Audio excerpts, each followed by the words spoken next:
Bismillahirrahmanirrahim. Assalamualaikum warahmatullahi wabarakatuh. Alhamdulillah, alhamdulillahilladzi arsala rasulahu bil huda wa dinil haqq yuzhirahu 'alad dini kullih wa kafa billahi syahida. Asyhadu an la ilaha illallah wahdahu la syarikalah wa asyhadu anna Muhammadan 'abduhu wa rasuluh. Allahumma shalli 'ala Muhammad wa 'ala ali Muhammad. Segala puji bagi Allah yang telah memberikan karunia-Nya kepada kita, nikmat iman, nikmat Islam, serta nikmat kesehatan, sehingga kita berada di sini.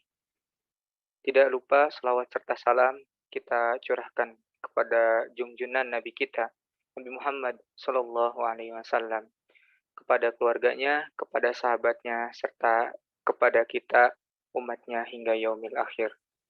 Amin ya rabbal alamin. Tujuan ibadah ataupun ibadah-ibadah di bulan Ramadan yang Allah syariatkan, khususnya ibadah puasa, yaitu la'allakum tattaqun, agar supaya kita bertakwa kepada Allah Subhanahu wa taala. Takwa adalah kalimat yang istimewa. Dia seperti puncaknya orang-orang yang ahli ibadah. Ada ikhlas di derajat pertama, ada istiqomah di derajat kedua, dan ada takwa di derajat ketiga. Beruntunglah orang-orang yang bertakwa, karena Allah telah menjanjikan banyak kebaikan-kebaikan untuk orang-orang yang bertakwa. Di dalam surat At-Tolak ayat 2 akhir, وَمَن يَتَّقِ اللَّهَ يَجْعَل لَّهُ مَخْرَجًا. Kemudian juga dilanjutkan ayat 3-nya, وَيَرْزُقْهُ مِنْ حَيْثُ لَا يَحْتَسِبُ. Dan ayat ke-4 di akhir, وَمَن يَتَّقِ اللَّهَ يَجْعَل لَّهُ مِنْ أَمْرِهِ يُسْرًا. Serta di ayat yang ke-5 akhir, وَمَن يَتَّقِ اللَّهَ يُكَفِّرْ عَنْهُ سَيِّئَاتِهِ وَيُعْظِمْ لَهُ أَجْرًا. Orang-orang yang bertakwa, Allah akan memberikan jalan keluar dari himpitan permasalahan yang dia alami di dunia. Orang-orang yang bertakwa, Allah akan memberikan rizki yang berlipat dan yang tidak terduga-duga. Orang-orang yang bertakwa, Allah akan memberikan kemudahan atas urusannya. Dan orang-orang yang bertakwa, Allah akan memberikan ampunan dari dosa-dosa yang dia lakukan dan pahala yang Allah akan lipat gandakan. Kata makhraja adalah artinya jalan keluar, dan para ulama mengilustrasikan kita seolah-olah berada di suatu tempat yang sangat sempit, yang pengap dan tidak ada udara, kecuali hanya ada seperti lubang jarum, sedikit seperti lubang jarum. Kita bayangkan ketika kita di tempat tersebut, apa yang kita rasakan? Kita akan kesulitan untuk bernapas, kita akan tidak nyaman di tempat tersebut, karena hanya ada satu lubang, yaitu sekecil lubang jarum. Mungkin untuk orang-orang yang mempunyai penyakit sesak napas ataupun penyakit asma, itu akan merasakan betapa sulitnya ketika bernapas, betapa sakitnya ketika bernapas dan kekurangan oksigen. Tetapi tiba-tiba Allah berikan ataupun Allah keluarkan kita dari ruangan tersebut.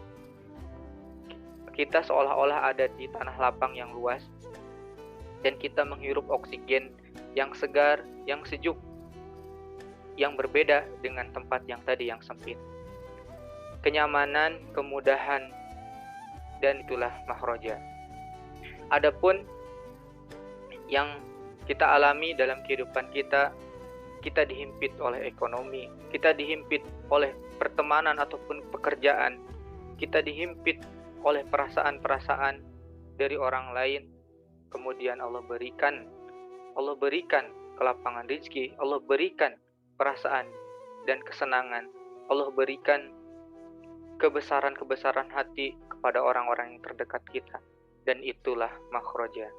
Kemudian Allah selain itu melanjutkan lagi di ayat yang ketiga, wa yarzuqhu min haitsu la yahtasib. Allah memberikan rizki yang tidak terduga-duga.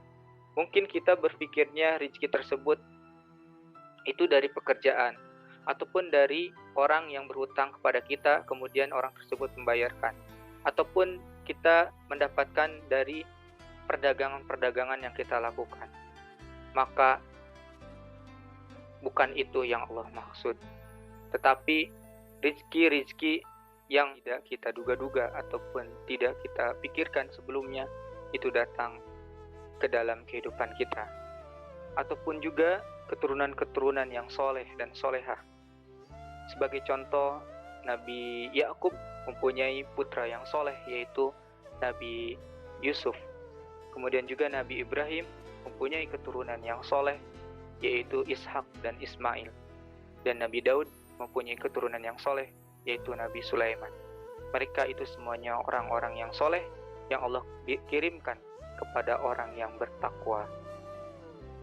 Jadi apakah kita ingin mendapatkan kejutan-kejutan dari Allah Subhanahu wa taala? Yaitu kuncinya dengan satu, fattaqullah, bertakwalah kepada Allah. Di bulan puasa yang sudah menginjak seminggu ini, kita maksimalkan lagi ibadah kita, beribadah menunaikan apa yang Allah perintahkan kepada kita dan menjauhi apa yang Allah larang kepada kita. Demikian yang saya sampaikan, mudah-mudahan ada manfaatnya. Barakallahu fiik. Assalamualaikum warahmatullahi wabarakatuh.